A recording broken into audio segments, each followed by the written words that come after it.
Hello friends, welcome back to another video, and this one is sort of another casual conversation, candid type of thing. And I just wanted to, jump right in. So I've always wanted to share my my journey into being more open about my conservative views and, how I became how I quote unquote became conservative. So it really, for me, it started, well, first of all, let me talk a little bit about my background. So growing up, I did sort of grow up in I would say quite conservative household, but I didn't really know what that meant because my household, we didn't really talk about politics, but, my family did watch more of the sort of right leaning news sources at that time. But at that time, they weren't really that heavily right leaning, you know what I mean? But so I kind of grew up in that, with that, for example, I remember when I was in high school, I'd literally be eating dinner. I'd be eating my grandma's home cooked carabasa. Shout out grandma. And I would look at the TV. So I would eat every 6 p.m. That's my dinner time. And on the TV at that same exact time, Tucker Carlson would be playing, and the dining table is parallel from the living room TV. So I'd always be watching Tucker Carlson, and I wouldn't know what he was saying, honestly, because back then I didn't really know politics back then. But he would always, be talking and arguing with people and laughing and having that stoic WTF look on his face, and he was kind of like a meme to me.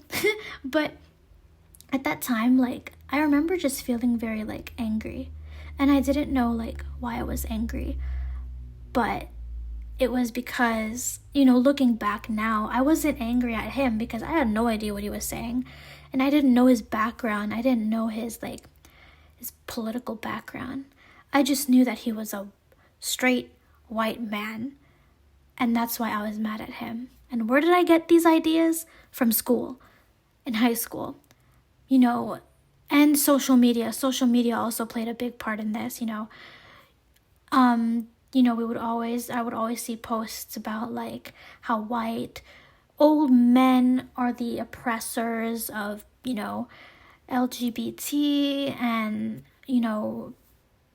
POCs. And at this time in high school, I kind of identified as bisexual / asexual because, I was a big Tumblr person. So that's all over Tumblr, you know what I mean?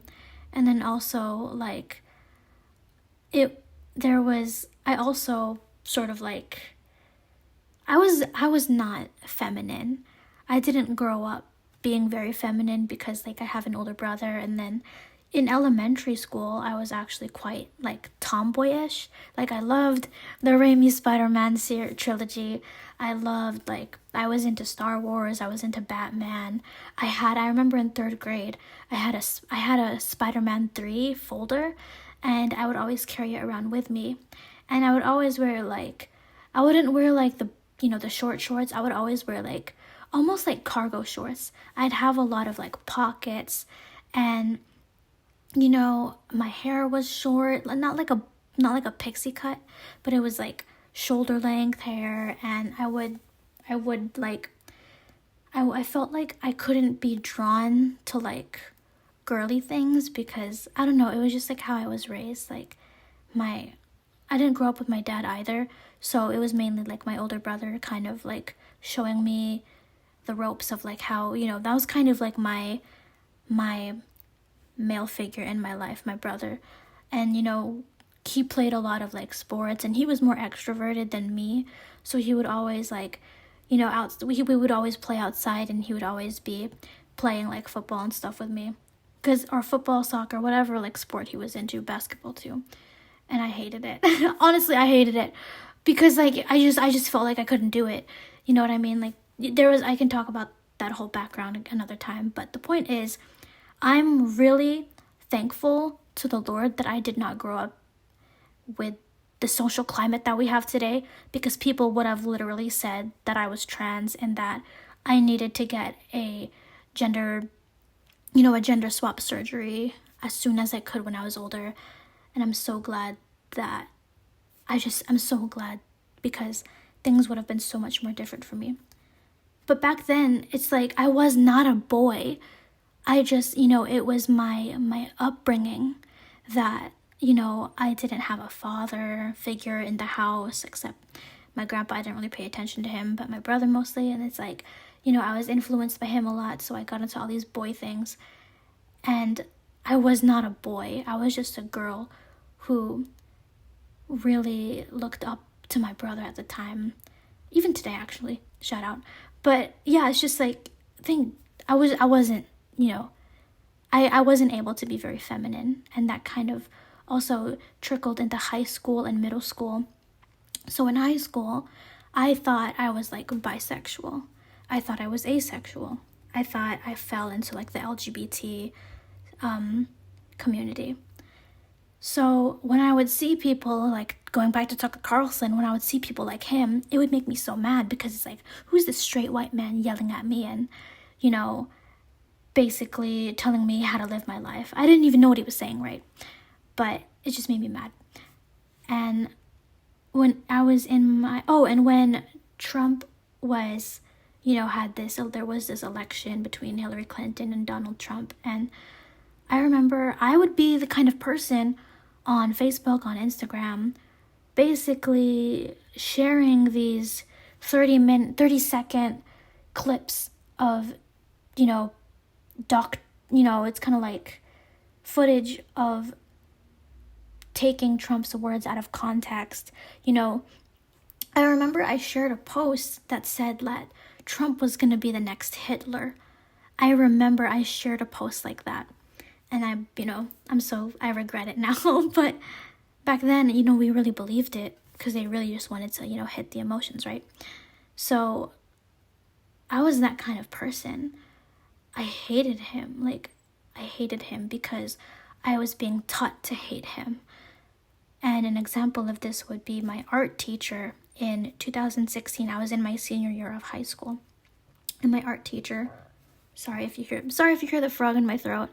That's just my acid reflux. Anyway, I want this to be like super candid, so I'm not going to edit it out.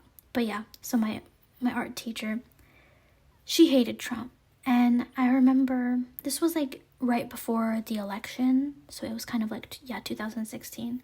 I remember she would like put these CNN articles on the projector, and it would have like a derpy image of Trump pointing his finger, and then with a headline that says, Trump calls Mexicans animals, and stuff like that. And she would just go off on him. She'd call him like a hateful bigot, a Cheeto puff, annoying orange.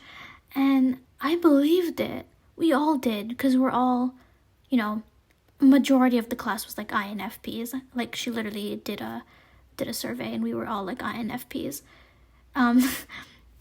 So class would be about an hour and 20 minutes, and she would ramble for the first 20 minutes of class.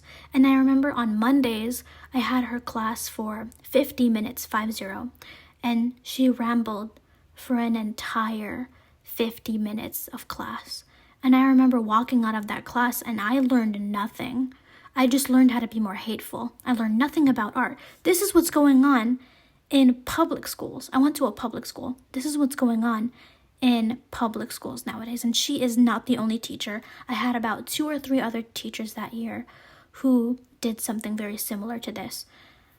Anyway, so I went along with it, right? Like, I was like, okay, yeah, I guess this orange man is bad. Until there was one student. I don't know, she was an underclassman. I don't know if she was like a freshman or a sophomore, but she literally like stood up to my teacher. Because my teacher was basically my art teacher was talking about like, she had this news article projected on the screen about how like Trump wants to ban, immigrants. He wants to deport all the immigrants. or like he doesn't want illegal immigrants. And then the classmate, this Korean girl, this Korean underclassman, she was very sweet. She was very sweet. And she raised her hand and she said, miss, he doesn't hate all immigrants. He just wants them to come in legally through the legal process. And bro, my English teacher just went off on her. She got so heated. And for what? And she my art teacher, she got so heated and then she just kept interrupting the student. And honestly, I was I was a liberal at this point, and I remember thinking to myself, ma'am, miss, let the kid speak. I genuinely want to hear what she has to say, but you keep silencing her basically. You keep on interrupting her, but I truly want to see what she has to say.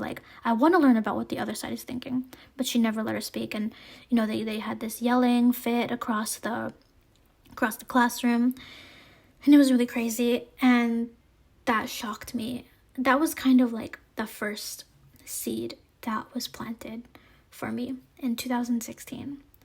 And then the second seed was in my English class. Basically a conservative student was getting interrogated by every other classmate in the room. He was just kind of this conservative student was just kind of sitting there at his desk. And then I had walked in the beginning. I had walked into class in the middle of the conversation. But I just remember hearing the students asking him oh, so, how do you feel about immigrants?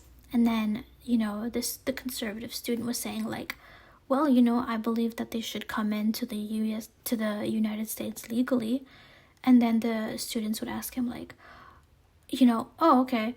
So what do you think about LGBT people? What do you think about, do you hate gay people? They literally asked something like that.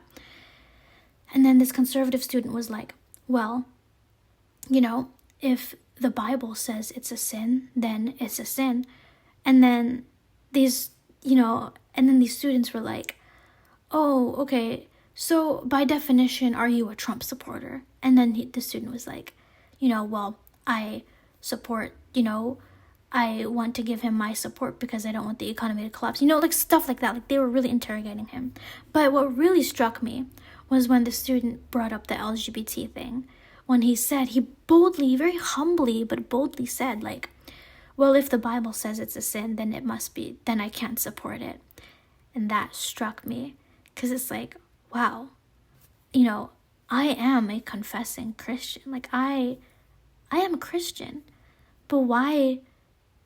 He's right. Why do I identify as bisexual/asexual?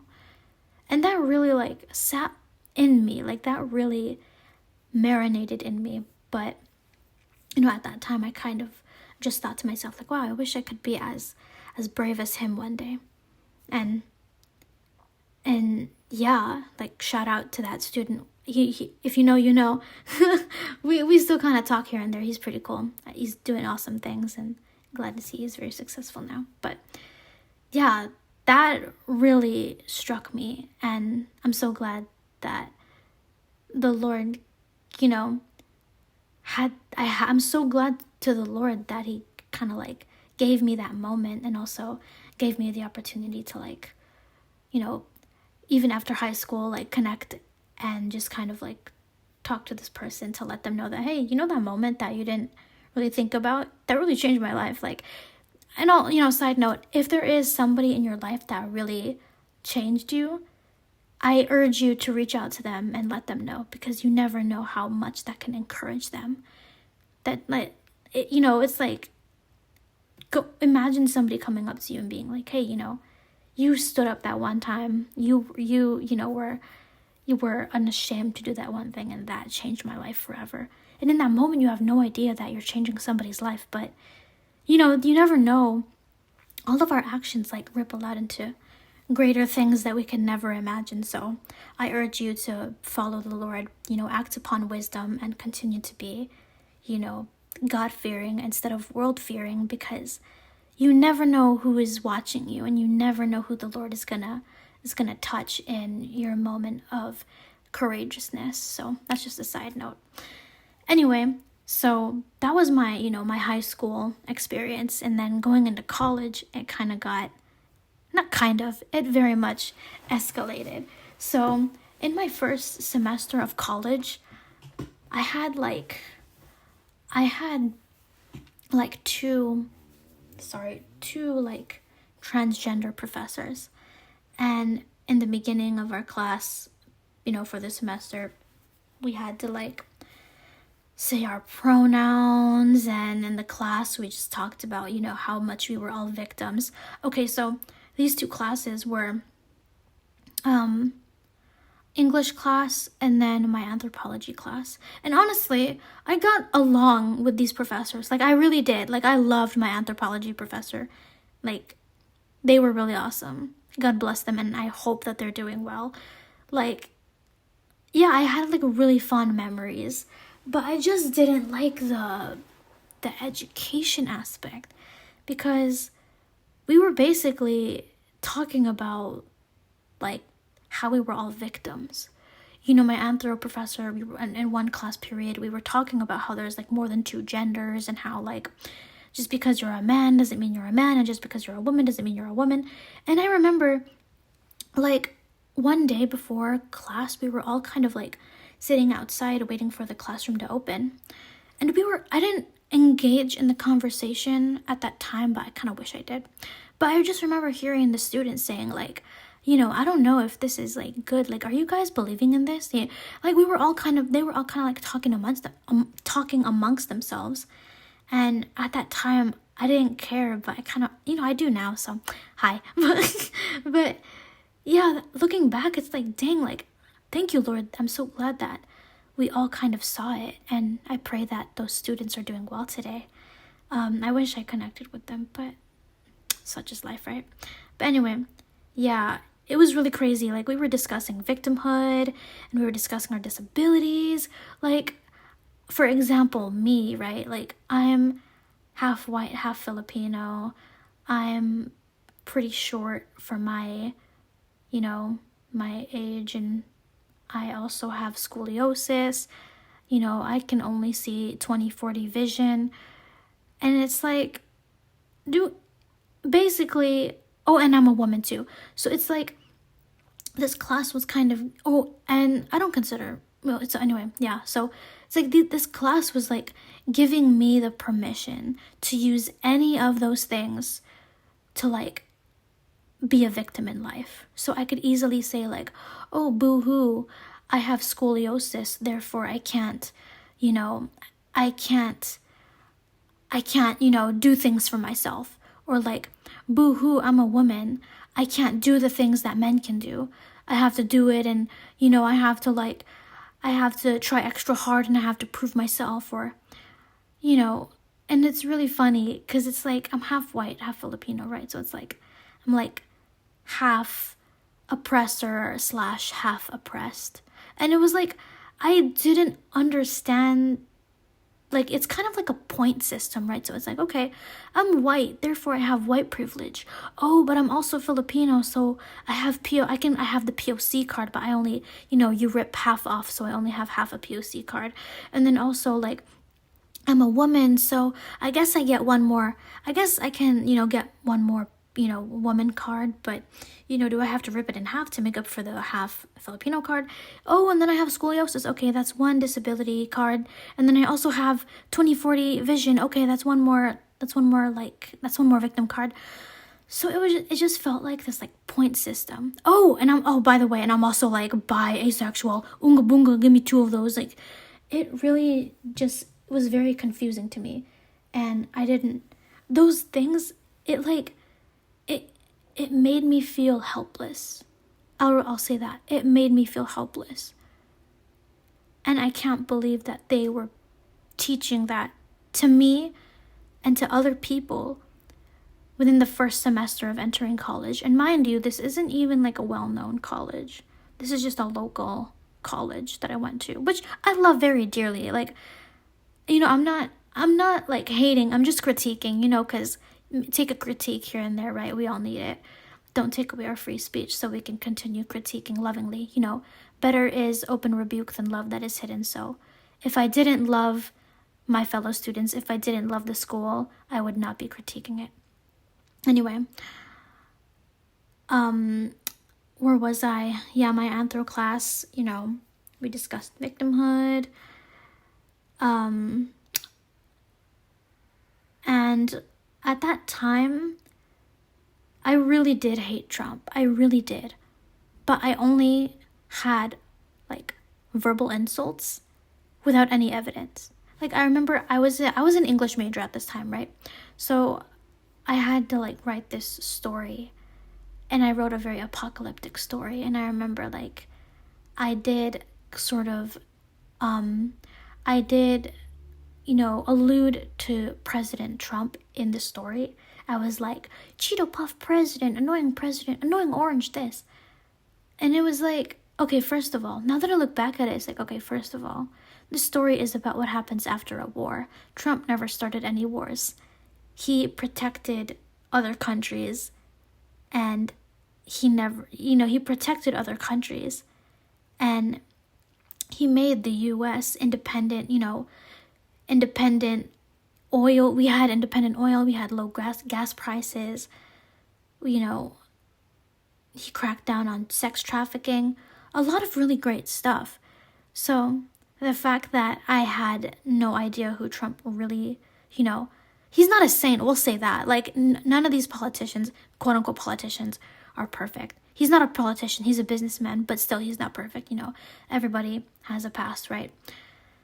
But he was definitely, he put America on a good track. He maybe perhaps he said some stuff that may be offensive to some people. But the nations, the other countries in the world, they didn't start any wars under him. So anyway, those are just stuff to look at, right? But what really pushed me into conservatism was this whole pro-life versus pro-choice argument. So of course, me being a Christian, right, I knew that life began at conception. I knew this. I knew it. It just makes sense. When you're pregnant, you don't say I'm pregnant with a clump of cells. You say I'm pregnant with a child. And I looked on the internet, and it boggled me. It blew my mind that people were arguing that the life inside of you was just a clump of cells. That alone, that right there alone. They weren't even calling it a child. They refused to call it a child. They would call it anything but a child. Oh, it's a clump of cells. Oh, it's a parasite. Alien? Oh, it just did not make sense to me. And, I knew this in my heart. I knew it scientifically. I knew it biblically. I knew it in my heart that a child in the womb is a child. And they have a beating heart. They have developing extremities. They have 10 fingers. They have 10 toes. They have a developing brain. They have developing lungs. It's a child. It is a human being. And so I knew this. And I just knew it. But then there was one point in my life where, a dear beloved friend of mine, and I still love her to this day, and I always just pray for her like I pray for all my other other friends who have gotten abortions. And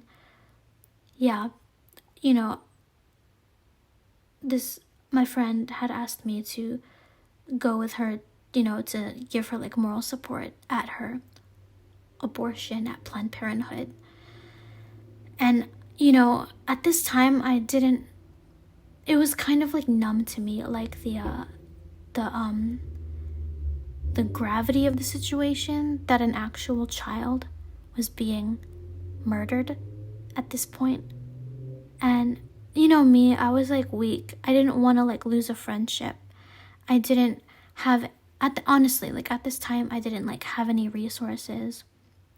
or I didn't have any knowledge, or I didn't want to, intervene and say like, oh, look, it wasn't even in my mind.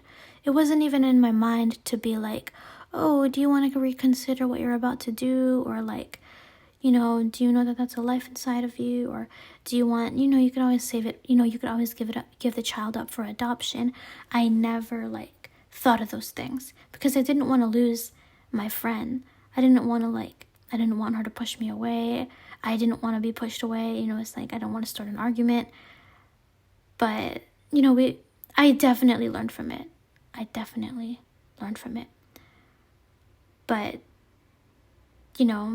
coming out of that clinic, the guilt that I felt, and the regret that I was just weak and compliant really, really struck me. And I couldn't believe how much it affected me until like a couple years later when I realized like, wow, like I was compliant in the killing of a human life. And it's like I can't even imagine what my friend is going through or what other women are going through who do this. There are definitely women out there who have desensitized themselves. Well, just kidding. Well, yeah, okay. There's an element of like, honestly, I'm gonna be real. There's an element of like demonic possession and Satanism and witchcraft involved in being completely compliant to and smiling in the face of abortions. There is a deception involved because it is not empowering. It is not empowering to kill a child. It is not. It's simply not. It's disgusting. It is the biggest genocide to humanity ever. Killing a human life. Killing a human life in the womb. A child who never got a chance at life. And I don't know. So yeah, that moment really, really changed me, and it made me really start to think about what I think about, and also, it really made me look critically at both sides of the political sphere. And at this time, I was taking a sociology class, and my professor was very pro-socialism, pro-feminism, nothing wrong with that except for when it gets kind of like, I don't know. I feel like there's a bit, when women try to outbeat men, and but mainly the professor was very pro-socialism. And there was one student who challenged my professor and who always asked questions. And, I think, shout out, who you are, already shout out to you. But yeah, I was so amazed that he was like asking my professor questions, and he was really challenging his thoughts, very like humbly too. Like he would never like raise his voice at my professor. He'd always ask questions and be very open to, his thoughts. And I thought that was really awesome. And I was like, oh wow, like that's pretty cool that. But at the time I felt like I didn't really know like what was like going down in the conversation. But I did like have this feeling of like, oh well, like I would have never imagined that someone would challenge the thoughts of a pro-socialist professor in this school. So I didn't realize the gravity of that situation, but I kind of wish I did. But anyway, I came across, more conservative outlets at this time. So I came across like, and I don't, there are like, I came across like the iconic like Ben Shapiro, and then Michael Knowles, Daily Wire, Candace Owens, Charlie Kirk. I came across like, I think Jordan Peterson came a little bit afterwards. But I came across these people, and then, I would watch like, of course the infamous like Ben Shapiro, like just completely destroying college kids' arguments. And I noticed that these college kids had like the same exact talking points as my professors and like my liberal students at, my liberal like college peers. And I was like, oh well, like I guess that does make sense. We all know that famous one of like Ben Shapiro, like, you have to be a boy to be a Boy Scout. Oh, where does it say though? In the name Boy Scouts. Like, we all know that one, right? We all know that. We all should know that by heart at this point. But you know, those kinds of videos. I don't even know what that Ben Shapiro impression was. That was like Ben Shapiro the chipmunk. But it was those kinds of videos that kind of made me, kind of like, it was fair, right? Okay, it's pretty fair if you think about it. Like, I spent so much time at these schools that were giving me and only teaching me the extreme side of, you know, liberal talking points. And then, of course, it was only fair for, like, me to find the most extreme talking points of the right as well. It makes sense. So then I came across this organization, or, well, it's a nonprofit called PragerU. This isn't a plug. Maybe it is. Okay, so anyway, I joined PragerForce, right? It's not a plug, actually. It's not a plug. But I did join PragerForce, which is a, like, student ambassador program. Maybe it is. It's not a plug, guys. I swear it's not a plug. I didn't plan on making this a plug. But I will say this. I joined PragerForce, and I was nervous as heck. I didn't even want to, like... I remember when you joined PragerForce at this, like, you know, in the earlier days, you had to post, you know, videos, and then you'd get points, and then when you reach a certain amount of points, you become a student ambassador. So I was like, I didn't even want to post these PragerForce posts on, like, my personal. So I posted them on my more liberal account, which was my fan account. Yeah, my Twitter fan account. Oh, horrible, right? But anyway, you know, thankfully nobody, like, you know, nobody stormed after me, thank God. Nobody doxed me. But I did get like 200 unfollows. Anyway, praise the Lord, right? They're lost. But I would always, like, share the videos and then get my points, and then it was good. Like, those were the good days, honestly. But yeah, there are definitely, you know, things in PragerU that I can kind of, like, you know, not strongly disagree, but I wish I could, like, word it like differently. But for the most part, like, they're pretty good. But there are definitely, like, some things that I wish could be a little bit more, you know, central minded. And this isn't because I don't hate them, but this is a loving critique. Am I right? But, you know, it just made sense. At this point in my life, it made sense. Because it was like, okay, here's one, you know, when I go to school, I'm getting the really deep liberal stuff. But then when I go home and I go look at PragerU videos, I'm like looking at the deep, wait, hold on. Sorry, when I go to school, I get all the left stuff, but when I go home, I get all the right stuff. So, yeah. And then after I got introduced to PragerU, that was kind of like, it was just sailing from there. And then the way I got, like, public about my views was that I would, and this is kind of like if anyone out there is kind of like worried about posting or showing, you know, their different views, especially like the different political views, you know, for me, what helped was that I would always ask, like, oh, what are your thoughts? Like, for example, if I would, you know, share a post that says like, oh, you know, life begins at conception.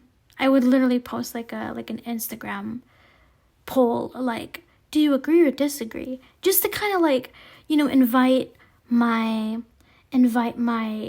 followers / friends to be involved with the conversation, and also so that I can kind of get like a temperature check as to like where my social sphere is at regarding politics and where they stand on certain things.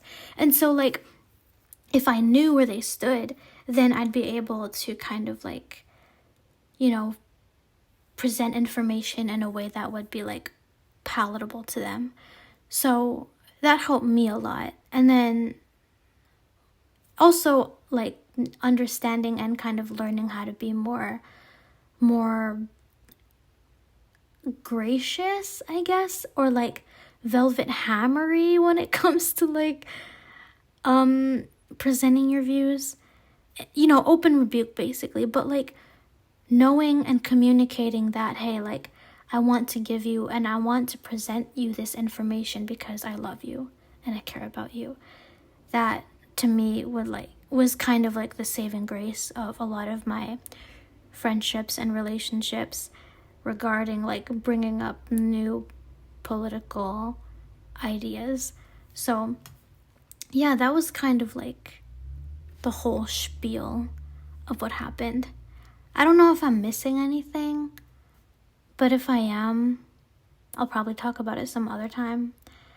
But yeah, just my whole entire schooling was just heavily liberal, and then I just kind of like had to figure things out outside of school. So if any, I guess the big takeaway and my big encouragement to you is to, to not, okay, well, repentance time. There are times where I'm very arrogant with presenting my views. Like, I just want to, like, be very arrogant and prideful and unlovingly critique the other side, we'll say. But there's definitely a time for that, and then also a time to genuinely be loving, because that's what God has called us to be at the end of the day, right? And before you get on with me about how love is patient and kind, which it is, but don't stop there. Continue the verse.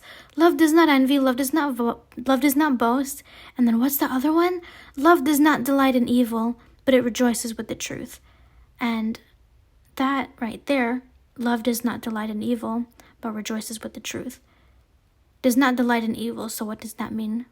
Open rebuke over love that is hidden. Right? Right. Okay, I'll just leave that for you to marinate and to think about. But yeah, let me know in the comments how you feel about the current political / social weather, climate. That's what I meant to say. But yeah, it's just let me know in the comments how you're doing. I don't know, just say something fun, say something nice or mean.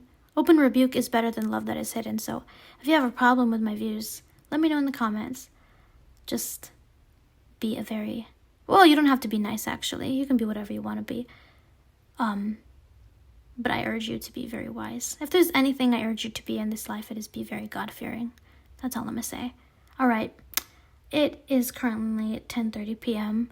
My brain is getting mushy at this point. Have a lovely evening / morning / noon / afternoon, whatever it is for you. May the Lord bless you and keep you, and yes, let me know your valuable thoughts in the comments. All right, God bless you.